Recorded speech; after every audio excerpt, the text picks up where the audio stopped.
नमस्कार, मैं हूं अभय श्रीवास्तव और आप देख रहे हैं सासा polity my point of view. आज हम चर्चा करेंगे भारत में होने जा रहा राष्ट्रपति चुनाव के बारे में और इस चुनाव के माध्यम से भारतीय जनता पार्टी ने क्या संदेश देना चाहा है उसकी चर्चा करेंगे। तो जैसा कि आपको पता है, भारतीय जनता पार्टी नेतृत्व वाली राष्ट्रीय जनतांत्रिक गठबंधन की ओर से द्रौपदी मुर्मू को राष्ट्रपति का उम्मीदवार बनाया गया है और विपक्षी पार्टियों की ओर से यशवंत सिन्हा को, जो खुद भूतपूर्व भारतीय जनता पार्टी के सदस्य रहे हैं, उन्हें उम्मीदवार बनाया गया है।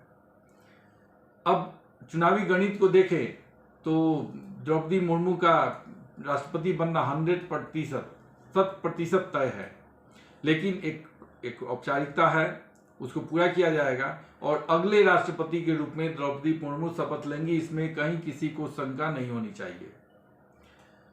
अब द्रौपदी मुर्मू राष्ट्रपति बनेंगी, लेकिन इसके द्वारा भारतीय जनता पार्टी ने क्या संदेश देना चाहा है, अब इसको समझने के लिए हमें पहले भारतीय जनता पार्टी के थोड़े इतिहास को समझ लेते हैं। जब से भारतीय जनता पार्टी बनी या उसके पहले जब जनसंघ हुआ करता था, तो इस जनसंघ को या भारतीय जनता पार्टी को ब्राह्मण बनियों की पार्टी कहा जाता था, या यूं कहें कि सवर्णों की पार्टी मानी जाती थी। लेकिन लालकृष्ण आडवाणी जब अध्यक्ष बने तो उन्होंने इस पार्टी को खास करके राम मंदिर के आंदोलन के द्वारा गांव-गांव तक पहुंचाया और इसे सभी जातियों की पार्टी बनाने में उनका बहुत बड़ा रोल रहा, बहुत बड़ी भूमिका रही। मुझे याद है जब रथ यात्रा लेकर निकले थे तो उस समय सारी जातियों के लोगों ने उनका समर्थन किया था और राम मंदिर आंदोलन के कारण ही भाजपा जो दो एमपी जिता पाई थी 84 में, वो 89 में आकर के 80 में पहुंच गए। तो एक्चुअली लालकृष्ण आडवाणी ने ही उसे सभी जातियों की पार्टी बनाई। फिर भी 2014 के पहले तक उतनी सहभागिता नहीं होती थी जितनी अभी है। अब अभी जो पार्टी है, नरेंद्र मोदी आने के बाद भारतीय जनता पार्टी को आप हिंदुओं की पार्टी बोल सकते हैं, क्योंकि इसमें दलित, अति पिछड़ा, पिछड़ा और सवर्ण सभी लोग जातियों के लोग इन्हें वोट देते हैं और इनका जनाधार सभी पार्टियों में फैला है। अब इसके पहले अगर देखा जाए तो दलितों की पार्टी पर बहुजन समाजवादी पार्टी, यादवों की समाजवादी पार्टी यूपी में इस ढंग से जाति आधारित पार्टियां थी, लेकिन अभी कम से कम एक हिंदूवादी पार्टी भारतीय जनता पार्टी बन के उभरी है, इसमें किसी को शक नहीं होना चाहिए। अब प्रश्न यह है कि इस राष्ट्रपति चुनाव में द्रौपदी मुर्मू को ही क्यों बनाया गया। तो द्रौपदी मुर्मू को राष्ट्रपति क्यों बनाया गया, इसको समझने के लिए थोड़ी सी जानकारी आपको नरेंद्र मोदी के आने के बाद कैसे काम होता है उसके बारे में होनी चाहिए। जैसे पद्म सम्मान, एक एग्जाम्पल मात्र लेते हैं कि पद्म सम्मान के द्वारा जब से पद्म सम्मान शुरू हुआ है और कांग्रेस शासन के समय शुरू हुआ, तो पद्म सम्मान मुख्यतः लुटियन दिल्ली में रहने वाले पत्रकारों, संभ्रांत लोगों, ये लेखकों को दिया जाता था या फिल्म कलाकारों को दिया जाता था, संगीतकारों को दिया जाता था। कहने का मतलब अभिजात वर्गों के लिए ही पद्म सम्मान बनाया गया था, इसकी पहुंच सामान्य लोगों तक नहीं थी। लेकिन नरेंद्र मोदी के आने के बाद पद्म सम्मानों को लुटियन दिल्ली से निकाल करके, अभिजात वर्ग से निकाल करके जनता के बीच ले जाया गया और ऐसे ऐसे लोगों को दिया गया, उनके काम को रिकॉग्नाइज किया गया, पहचान दी गई जिन्हें लोग उसके पहले बहुतों को पता नहीं था। अब पद्म सम्मान के लिए ऐसे ऐसे लोग आए जो कभी सोच भी नहीं सकते थे कि राष्ट्रपति के हाथ से उन्हें कोई पुरस्कार मिलेगा, वो भी प्रधानमंत्री और उनके मंत्रिमंडल के सदस्यों की उपस्थिति में। लेकिन फिर भी ऐसा हुआ और आज का स्थिति है कि पद्म सम्मान जन स्तर तक वो जनता के सम्मान बन चुका है। तो ये जो भारतीय जनता पार्टी जब से नरेंद्र मोदी और अमित शाह आए हैं तो इस ढंग से काम कर रही है। उसी परिप्रेक्ष्य में हमें द्रौपदी मुर्मू को भी समझना होगा। द्रौपदी मुर्मू भी बहुत ही सामान्य परिवार से, एक आदिवासी महिला परिवार से आती हैं, बहुत ही सामान्य आदिवासी परिवार, और उस परिवार का आदमी राष्ट्र के सर्वोच्च पद पर पहुंचना, उस सारे समुदाय को एक किस्म से सम्मान देना है। मैं तो कहूंगा कि द्रौपदी मुर्मू सिर्फ राष्ट्रपति नहीं बन रही है, सारे आदिवासियों को मुख्य धारा से जोड़ने का एक बहुत ही अच्छा प्रयास किया जा रहा है। कल जो आदिवासी अपने आप को राष्ट्र की मुख्य धारा से अलग मानते हैं, उन्हें भी अपनी एक पहचान दी जा रही है। मुर्मू के रूप में जब राष्ट्रपति भवन में द्रौपदी मुर्मू को अपने बीच के लोगों को देखेंगे तो आप शायद कल्पना भी नहीं कर सकते हैं कि उन्हें कितनी खुशी होगी कि उनके बीच की एक औरत, उनके घर में जन्मी हुई एक लड़की आज राष्ट्र के सर्वोच्च पद पर आसीन है। तो ये चीज जो आदिवासी समाज है, जो वंचित क्लास है, उसे भी राष्ट्र के मुख्य धारा में जोड़ने का काम करता है। और इस दृष्टि से देखें तो भारतीय जनता पार्टी और उसका नेतृत्व निश्चय ही बधाई की पात्र है। अब द्रौपदी मुर्मू उतना ही नहीं, अगर भारतीय जनता पार्टी को मिलने वाले वोटों का मूल्यांकन किया जाए तो लगभग 50% जो जनसंख्या होती है महिलाओं का maximum vote Bharatiya Janata party को जाता है। ऐसा कई बार हमारे प्रधानमंत्री नरेंद्र मोदी ने भी क्लेम किया है। और जहां तक हम पर्सनली फील करते हैं कि महिलाओं के बीच भारतीय जनता पार्टी और मोदी का एक क्रेज तो है, तो वैसी स्थिति में एक महिला को राष्ट्रपति बनाना 50% जनसंख्या को भी एक संदेश देना है कि सामान्य महिला भी देश के सर्वोच्च पद पर पहुंच सकती है। अब आप कल्पना कर सकते हैं कि एक सामान्य महिला अगर सर्वोच्च पद पर बैठती है तो देश की सारी महिलाओं को भी, ये मुर्मू ही नहीं, सारे महिलाओं को सम्मानित किया जा रहा है।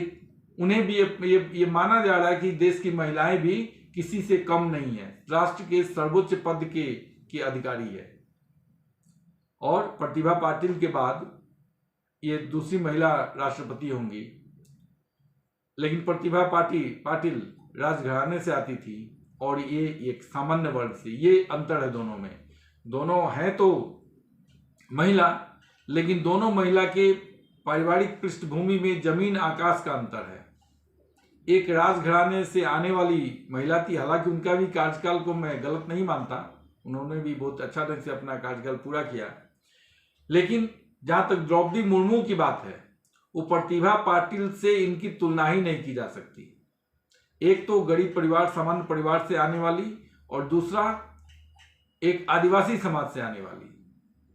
ऐसे में द्रौपदी मुर्मू के माध्यम से नरेंद्र मोदी ने जो संदेश देना खोजा है वो बहुत ही ऐतिहासिक है और आने वाले दिनों में इसके दूरगामी परिणाम निकलने वाले हैं। आदिवासी समाज के बीच में भारतीय जनता पार्टी का प्रभाव बढ़ना 100% तय है। इतना ही नहीं, महिलाओं के बीच भारतीय जनता पार्टी का एक अच्छा संदेश जाना भी तय है।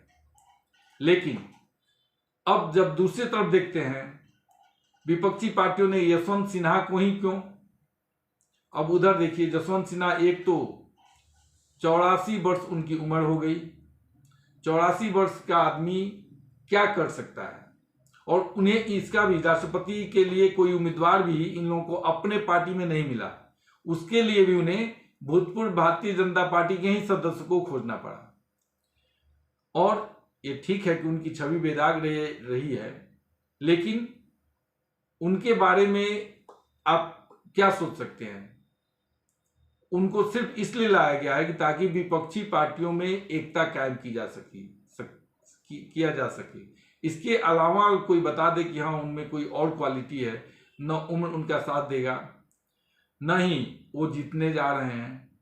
न कांग्रेस ने अगर अपना उम्मीदवार दिया रहता तो चलिए एक सिंबॉलिक होता भी।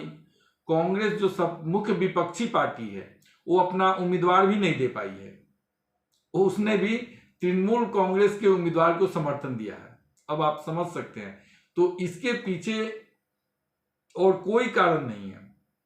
कारण सिर्फ एक है कि विपक्षी एकता को दिखाना है। लेकिन अगर मेरा अपना जो पॉइंट ऑफ व्यू है, इसमें भी कांग्रेस पिछड़ती गई है, क्योंकि संदेश ये गया है कि कांग्रेस के पास राष्ट्रपति के पद के लिए एक अच्छा उम्मीदवार भी नहीं है। क्योंकि इसके पहले भी कई बार हुआ है, जब कांग्रेस शासन में हुआ करती थी, बहुत बार ऐसा हुआ है कि कांग्रेस का राष्ट्रपति बनने वाला तय था, लेकिन फिर भी उम्मीदवार किसी को बनाया गया, जिसमें पीए संगमा थे। उनको पता था कि वो हारेंगे, लेकिन उन्हें उम्मीदवार बनाया गया। तो पीए संगमा एक अच्छे पॉलिटिशियन थे, इसमें कोई शंका नहीं। और सच कुछ मैं पर्सनली तो जब वो लोकसभा अध्यक्ष थे तो मैं उनका बहुत बड़ा फैन रहा। इतना अच्छा ढंग से उन्होंने लोकसभा का संचालन किया था। इसके अलावा टीएन शेषन भी उम्मीदवार रहे हैं। उम्मीदवार एक औपचारिकता के लिए उम्मीदवारी दे वो अलग चीज है, लेकिन यशवंत सिन्हा न तो जीतने जा रहे हैं और न ही उनकी कोई अभी आज के समय में कोई प्रासंगिकता रह गई है। और सच पूछिए तो अब तो उन्हें स्वेच्छा से रिटायर भी हो जाना चाहिए, क्योंकि उन्होंने सिर्फ अपना ही नहीं, अपने बेटे का भी कैरियर एक किसी से बर्बाद कर दिया है। क्योंकि लोगों में एक कंफ्यूजन तो होता ही है। जबकि जयंत सिन्हा जो उनके बेटे हैं बहुत ही अच्छे, जब वो मंत्री थे अच्छे मंत्री साबित हुए थे। अब ये 2019 के बाद के मंत्रिमंडल में उन्हें शामिल नहीं किया गया, कारण जो भी हो। अब ये जो राष्ट्रपति का उम्मीदवार घोषित किए गए हैं, इससे कांग्रेस को कोई फायदा होगा ऐसा मुझे नहीं लगता है। लेकिन घाटा होना तो तय है, क्योंकि ये मैसेज तो चला गया कि भाई आपके पास तो एक उम्मीदवार तक नहीं है, फिर आप क्या करेंगे, राजनीति कैसे कर सकते हैं। तो ये कांग्रेस की भी एक नाकामी दिखाती है।